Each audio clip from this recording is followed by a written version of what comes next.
पूर्णिया के पूर्व सांसद उदय सिंह सीमांचल दौरे पे हैं और जनसुराज को मजबूत करने के लिए ये लगातार सीमांचल के दौरे पर अब आ भी रहे हैं। हमारे साथ बात करने के लिए उदय सिंह पप्पू सिंह जी हैं। सर, बहुत दिन के बाद पूर्णिया आए हैं आप, लोगों का जनसैलाब है, देख रहे हैं काफी लोग मिलने आ रहे हैं। सिर्फ मिलने आ रहे हैं कि कुछ अपनी बात को भी रख रहे हैं? प्रफुल्ल जी, आप भी बहुत दिन बाद मिले हैं, मिलके बहुत खुशी हुई। पूर्णिया में आप जनसैलाब कहना है, नहीं, ये जनसैलाब नहीं है, लोगों का प्यार है। जब भी पूर्णिया रहता हूँ तो बहुत सारे लोग आते हैं, दूर दराज से लोग आते हैं और अपना हाल समाचार बताते हैं, अपनी दुख दर्द बताते हैं। दुख इस बात की है कि 1 वर्ष हो गया यहाँ एक लोकसभा के प्रतिनिधि को बदले हुए। मैंने आशा की थी कि जो शिकायतें लोगों को 2024 से पूर्व था पिछले 10 वर्षों का, वो इस 1 वर्ष में कुछ कम हुआ होगा। लेकिन लोग तो यहाँ आते हैं वो अलग बात है, लेकिन मैं गांव देहात में भी जो देख रहा हूँ और लोगों से जो सुन रहा हूँ, उससे बहुत खुशी नहीं हो रही है। और मैं चाहूँगा कि इसमें जल्दी बदलाव हो। देखिए, कोई समस्याएं तो बहुत सारी हैं, लेकिन कुछ समस्याएं ऐसी हैं जो सतह पे आ जाती हैं। भ्रष्टाचार की समस्या, लोगों की नहीं सुनी जा रही कहीं इसकी समस्या, जनप्रतिनिधियों का साधारण रूप से उपलब्ध नहीं होना, ये एक समस्या, स्वतंत्र रूप से लोगों का ऐसा मानना है कि बोलने में उनको अब डर महसूस होता है थोड़ी सी। तो मैं समझता हूँ कि ये अच्छी चीज़ें नहीं हैं। स्वतंत्र रूप से लोगों को बोलना चाहिए, डर किस बात की होनी चाहिए। शहर के लोग आए, उन लोगों ने अन्य तरह की परेशानियां बताई जो गांव से कुछ भिन्न हैं। लेकिन उसमें एक समस्या जो निकल के आई, अब ये सच है या गलत है ये तो मुझे मालूम नहीं, लेकिन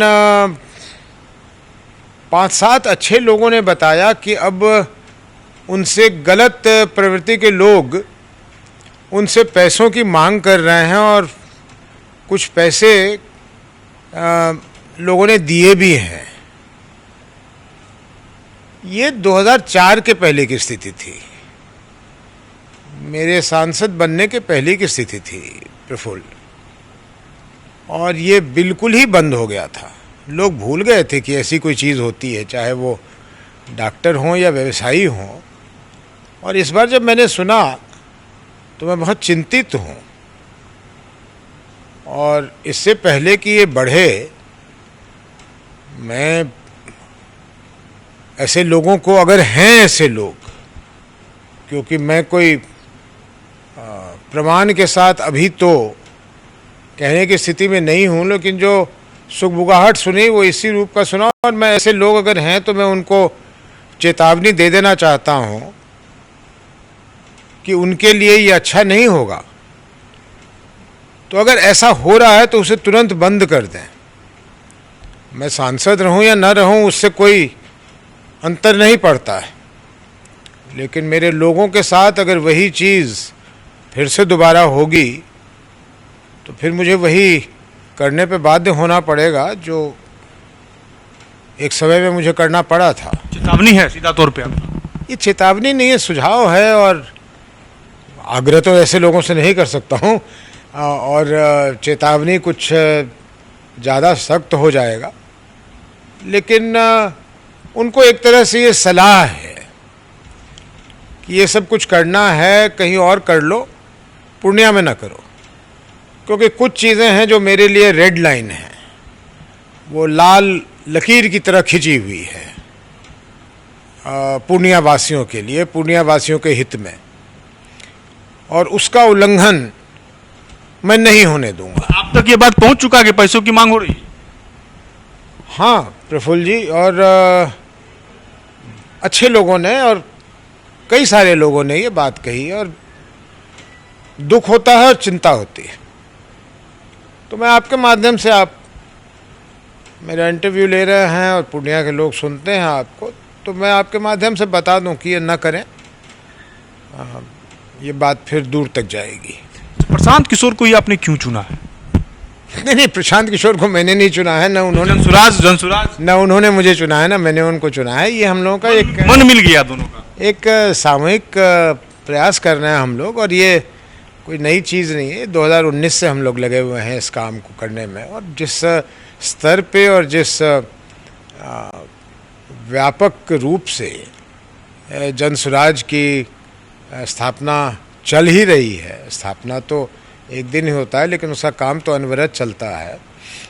और जो संगठन की हम कल्पना कर रहे हैं और जो संगठन हमारे सामने बन के तैयार हो भी रहा है, कुछ दिनों में लोगों को ये दिखने लगेगा कि संगठन के मामले में उनको चुनना पड़ेगा कि वो बीजेपी को आगे मानते हैं या जनसुराज को आगे मानते हैं। और इसमें कोई हमारी शाबाशी नहीं है, और प्रशांत जी की भी शाबाशी नहीं है। हाँ, प्रशांत जी की है क्योंकि उन्होंने मेहनत बहुत किया है, लेकिन सबसे ज़्यादा इसका श्रेय बिहार की जनता को जाएगा कि वो हमारे संगठन से क्यों जुड़ रहा है। वजह यह है कि वो परेशान है और वो चाहते हैं कि उनको एक ईमानदार विकल्प मिले।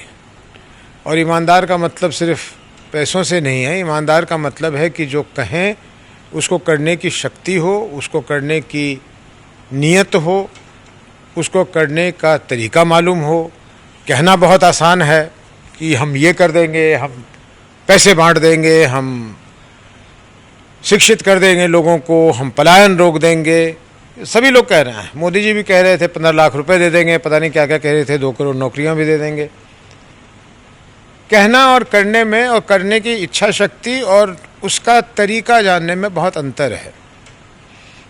और हमारे समझ से जनसुराज की ये ताकत है, आंतरिक ताकत है कि इसमें वैसे लोग हैं जो भी कहेंगे उसकी रूपरेखा पहले तैयार करके कहेंगे। तो घोषणा अगर करेंगे तो उस घोषणा को ज़मीन पे उतारने की हम में सोच भी होगी, नीयत भी होगी, ताकत भी होगी, तौर तरीका भी होगा।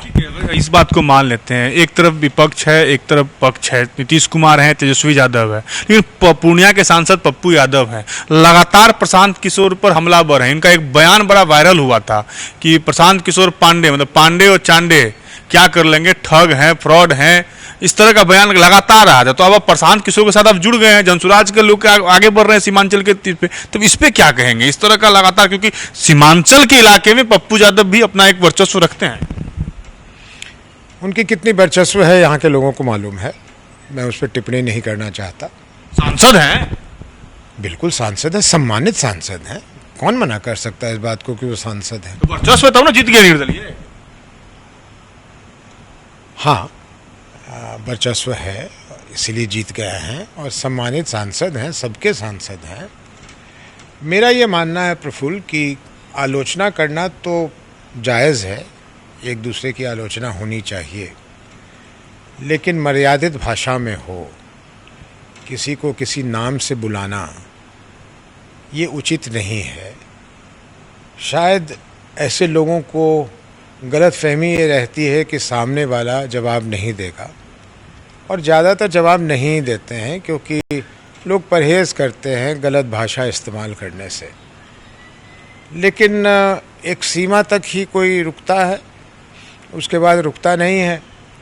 तो ये तो उन लोगों के हित की बात है जो लोग भी इस भाषा का प्रयोग करते हैं कि वो इससे बचें, क्योंकि अगर सामने वाले ने बोलना शुरू किया तो फिर वही बात होगी कि इतनी बात कह दी जाएगी या इतने छेद कर दिए जाएंगे कि मरहम पट्टी करना मुश्किल हो जाएगा। तो ना बोलें, अपना काम करें, अपनी आधार बढ़ाएं। अब हमारे सांसद जी की अपनी दल है या नहीं है, वो कांग्रेस में है, कांग्रेस के बाहर हैं, कांग्रेस के करीब हैं, कांग्रेस से बहुत दूर हैं, पता नहीं लगता। स्पष्ट कर दें लोगों के बीच तो और अच्छा होगा। कभी वो कांग्रेस का झंडा उठा लेते हैं और कांग्रेस वाले कहते हैं ये गलत रूप से कर रहा है, कभी वो कहते हैं नहीं हम कांग्रेस में कांग्रेस तो बुला लिया, नहीं, मेरे नॉलेज में तो नहीं। चिट्ठी आया था, सार्वजनिक हुआ था। अच्छा, सार्वजनिक चिट्ठी आपने देखी थी क्या? जी, चिट्ठी तो शायद आया था, देखे थे हम लोग। मत कहिए ना, क्योंकि मेरे प्रचार में गए थे, प्रचार में तो कोई ले जाता है। आप लड़े और मैं चुनाव प्रचार में पहुंच जाऊं, इसका कोई मतलब नहीं है। अच्छा, प्रशांत किशोर मदद किए थे क्या? जो आरोप लगा रहे थे प्रशांत किशोर की हमने मदद किया था, क्या सही में चुनाव में उनको मदद किए थे क्या? तो बोले थे कि मेरे पार्टी से जुड़ने के लिए बात हो रही थी कि हम आपके पार्टी के सपोर्ट में आ जाते हैं। क्या है मतलब, इसका पर्दा हटा दीजिए क्योंकि आप इस पार्टी में हैं। नहीं, कुछ इस पार्टी में क्या मतलब है, इस पार्टी में शुरू से हैं।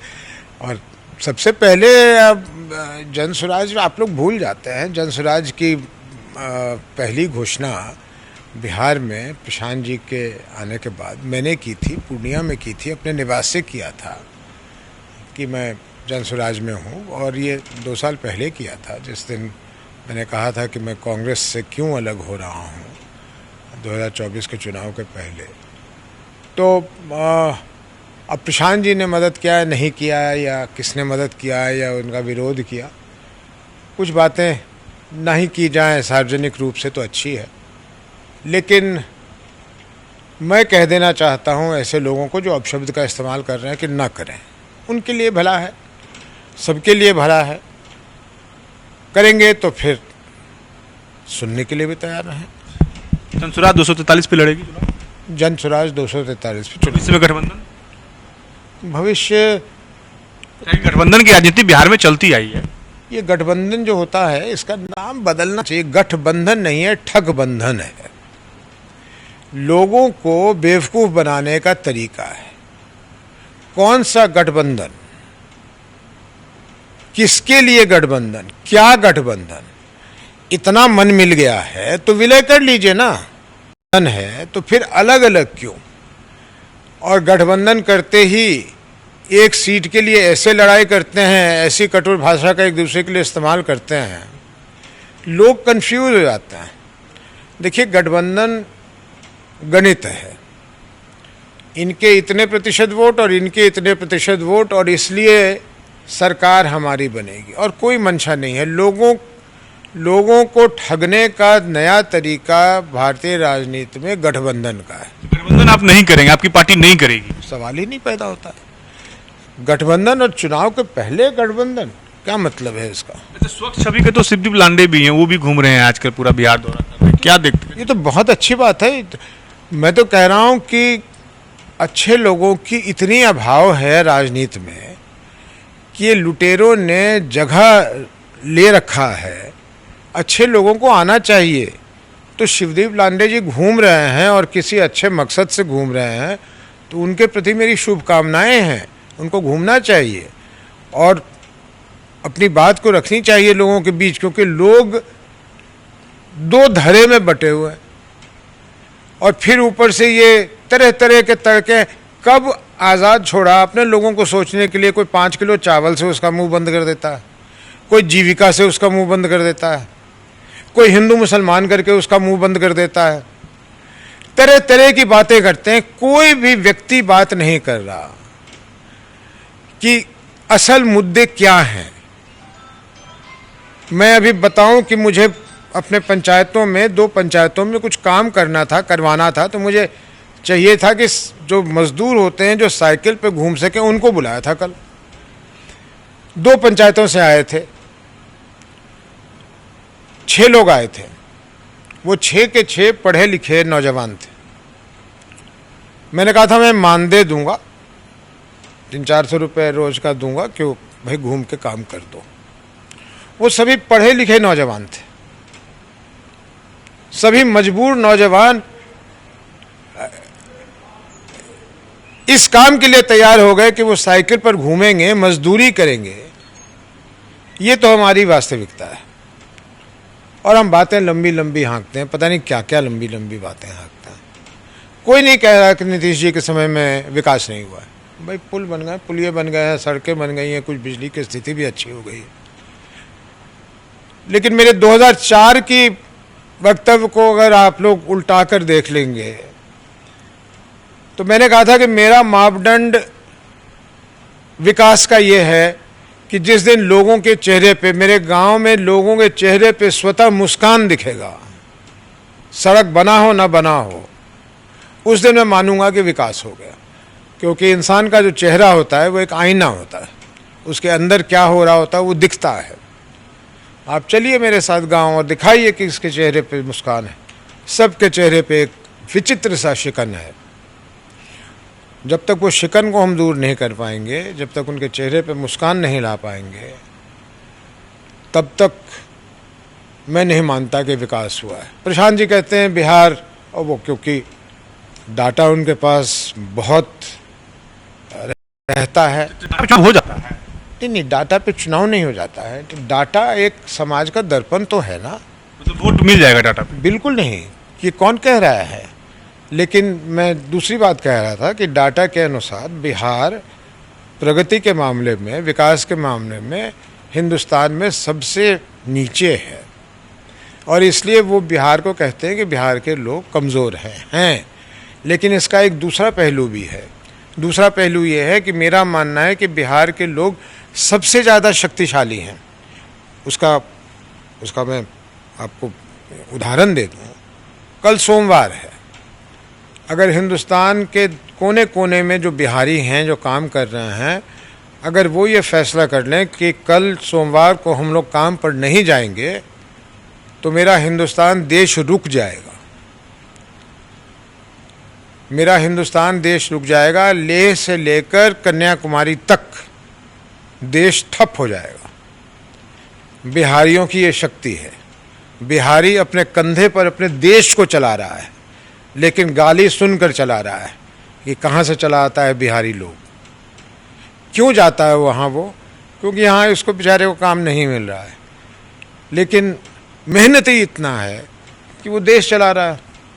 वही मेहनत कि अवसर उसको अगर मेरे राज्य में प्राप्त हो जाए, जो नीतीश जी की पहली चीज़ जब उन्होंने न्याय यात्रा निकाला था, जिसके दम पे वो मुख्यमंत्री बने हैं, तो यही था कि पलायन नहीं होगा। पलायन तो बढ़ गया। मेरे लोकसभा क्षेत्र से मेरे गिनती के अनुसार, और पिछले साल गिनती करवाया था, 6,83,000 लोग बाहर हैं। अब एक लोकसभा तो अलग अलग संदर्भ में भी है। कोई किसी को रोजगार है, वहाँ कोई जॉब कर रहा है, कोई आईटी सेक्टर में है, कोई बड़ी कंपनी में काम कर रहा है, कोई सरकारी। 2 तरीके का पलायन है। इसी बात का 2 तरीके का पलायन है। एक वो जो अपनी बढ़ोतरी के लिए अच्छी जगह पे गया है, वो अच्छी बात है, वो तो सभी सब जगह जाते हैं। मैं भी व्यवसाय बाहर कर रहा हूँ क्योंकि अवसर वहाँ था, इसलिए मैं कर रहा हूँ। और दूसरा पलायन है कि मैं यहाँ भूखों मरूंगा, मुझे जाना ही है पंजाब, गुजरात, तमिलनाडु, जम्मू कश्मीर, ताकि मैं अपने घर के लिए, अपने परिवार के लिए उतने पैसे अर्जित कर सकूं कि हम लोगों का जीवन चले। तो दूसरा पलायन, दूसरा वाला पलायन जो है, जो मजबूरी की पलायन है, उसकी बात हो रही है। कोई नौकरी की अवसर उसको बिहार से अच्छा उस कंपनी में अगर चेन्नई में मिला है और वो चला गया है, तो उसको हम पलायन में थोड़ी गिनते हैं। तब इसी सवाल को हम दूसरे तरीके से लेते हैं कि लोग कहते हैं पूर्णिया के, आपके पास भी, आपके भी कानों में ये चीज़ें पड़ती होगा, सवाल आता होगा हमेशा कि पप्पू सिंह जी जब चुनाव आता है तो ही दिखाई पड़ते हैं। 2024 के चुनाव से पहले आए थे, टिकट नहीं मिला इसलिए वो चुनाव नहीं लड़े, लेकिन आए थे पूर्णिया। लेकिन अब 2025 का विधानसभा चुनाव है तो वो अब पूर्णिया आ चुके हैं। तो ये पलायन वाला जो शब्द है वो आप पे भी कहीं ना कहीं एक जनप्रतिनिधि होने के नाते लागू कर देते हैं। तो क्या कहेंगे? पब्लिक ये ऐसा पूछती है, ऐसा सोचती है आपके बारे में? आप संकोच से मत पूछिए, आप खुले दिल से पूछिए ये सवाल। हम नहीं पूछ रहे हैं, जनता का ही आपके पास में भी आता है। पहला सवाल, आपका पहला जो सवाल था मुझसे जब ये इंटरव्यू शुरू हुई, तो आपने कहा कि आप यहाँ आए हुए हैं और जन सैलाब है। हाँ, एकदम है, वो मैं देख रहा हूँ। लोग आते हैं, अभी लगातार आप बैठे हुए हैं, लोगों से बात कर रहे हैं। अगर बिजली की तार को काट दिया जाए तो बल्ब जलना बंद हो जाता है ना। तो अगर मैं बाहर रहता हूँ और मैं अपने लोगों से, मेरा कनेक्ट टूट गया है, तो आप आएंगे तो यहाँ सुनसान पाएंगे, यहाँ किसी को नहीं पाएंगे क्योंकि कनेक्शन टूट गई होगी। तो आप मुझे यहाँ देख रहे हैं या नहीं देख रहे हैं, एक चीज़ तो आपको माननी पड़ेगी ना कि पूर्णिया के लोगों से या सीमांचल के लोगों से या जो भी मेरे साथ जुड़े हुए लोगों हैं उनके साथ मेरी इतनी कनेक्ट है कि जब भी मैं सशरीर यहाँ आता हूँ तो वो आते हैं अपनी बात करने के लिए। तो इसलिए दोनों बात एक साथ नहीं हो सकती कि मैं पलायन भी कर चुका हूँ और मेरा यहाँ कनेक्ट भी है। पलायन इसलिए कर चुका हूँ तो मेरे बारे में ये कोई नई बात तो नहीं है। जब मैं सांसद भी था, लोग राजा साहब भी कहते हैं आप। तो इसमें क्या बुराई है? राजा या संपन्न होना ये कोई बुरी बात है? और संपन्न होने के लिए ही तो पूरी लड़ाई है कि सभी लोग संपन्न हो जाएं। मैं उनमें से नहीं हूं जो ये कहूं कि क्योंकि मैं गरीब हूं इसलिए मैं गरीब का दुख समझ सकता हूं। ये एक विचित्र नैरेटिव है कि क्योंकि मैं उस तबके का हूं इसलिए मैं ही उस तबके की मुसीबत को समझ सकूं। ये कौन सी बात हुई? ये कौन सा नैरेटिव है? ये कौन सा नैरेटिव है? आप एक से एक, अरे आप तो भगवान बुद्ध के बारे में सोच लीजिए। वो कौन से गरीब परिवार के थे क्या? तो भिक्षुक बन के सारे विश्व में उन्होंने अपना वो बना लिया। तो दूर से भी कहीं मैं उस कनेक्शन में एक उदाहरण के तौर पे कह रहा हूं कि उसी तबके से आकर ही आप उस बात को समझेंगे, ऐसा नहीं होता है। बहुत सारी चीज़ें हैं इसमें जो जुड़ जाती हैं सामाजिक जीवन में। तो पलायन, जिस पलायन की हम बात कर रहे हैं वो मजबूरी की पलायन, वो खराब चीज़ है। अभिनव जी आपके लड़के हैं, आप भी सांसद रह चुके हैं, पूर्णिया से आपकी माताजी भी सांसद रह चुकी हैं, नेतृत्व कर चुकी हैं और पूरे बड़ा एक बैकग्राउंड वाली फैमिली आप बिलोंग करते हैं। तो क्या 2025 के चुनाव में आप या अभिनव जी रुचि लेंगे चुनाव लड़ने में या फिर जनसुराज के माध्यम से लड़वाने में रुचि लेंगे? पिछले 2 वर्ष से जब मैं पूर्णिया आता हूँ तो ज़्यादातर बार मेरा लड़का मेरे साथ आ जाता है। वो इसलिए आ जाता है कि वो पढ़ लिख कर अब मेरे साथ ही मेरे कारोबार में सहयोग करता है और उसकी ये इच्छा रहती है कि मैं अब अकेला ना जाऊं, वो मेरे साथ आता है। राजनीति में उसको आना है या नहीं ये फैसला उसको करना है, मुझे नहीं करना है। पढ़ा लिखा है, नौजवान है, उसके पिताजी की पहचान या उसके दादी की पहचान जो क्षेत्र में है वो उसको भी मालूम है। जिस दिन वो मन बनाएगा कि उसको चुनाव लड़ना है वो आप लोगों के बीच जाएगा, पूर्णिया वालों के बीच जाएगा या जहाँ से भी उसको लड़ना है वहाँ जाएगा और लोगों से पूछेगा। लेकिन इसकी रुचि तो उसकी होनी चाहिए। अगर आपका ये प्रश्न था कि क्योंकि वो मेरा बेटा है इसलिए क्या वो राजनीति में आएगा, तो इसका उत्तर सीधी तरह से ना है। मैं उन लोगों में से नहीं हूँ जो वंशवाद को बढ़ोतरी दे। मैं बिल्कुल नहीं रोक रहा, मैं इसको कतई गलत नहीं मानता कि एक राजनेता का बच्चा उसी राजनीति में जा रहा है, ये कोई गलत चीज़ नहीं। टैलेंट होगा तो क्यों नहीं जाएगा? टैलेंट होगा और खुद उसको शौक होगा तो वो जाएगा। और एक चीज़ और बता दूं कि, और ये तो आप देख ही रहे हैं कि मैं 2 बार सांसद रहा, 2 बार हारा हूँ। तो सिर्फ राजनीति में कूद जाने से आप एमएलए या एमपी बन जाएंगे या मुखिया बन जाएंगे, इसकी कोई गारंटी थोड़ी है कि आप उसके बेटे हैं इसलिए आप एमएलए बन जाएंगे, आप उसके बेटे हैं इसलिए आप मुखिया बन जाएंगे। ये तो कभी होता ही नहीं है ना।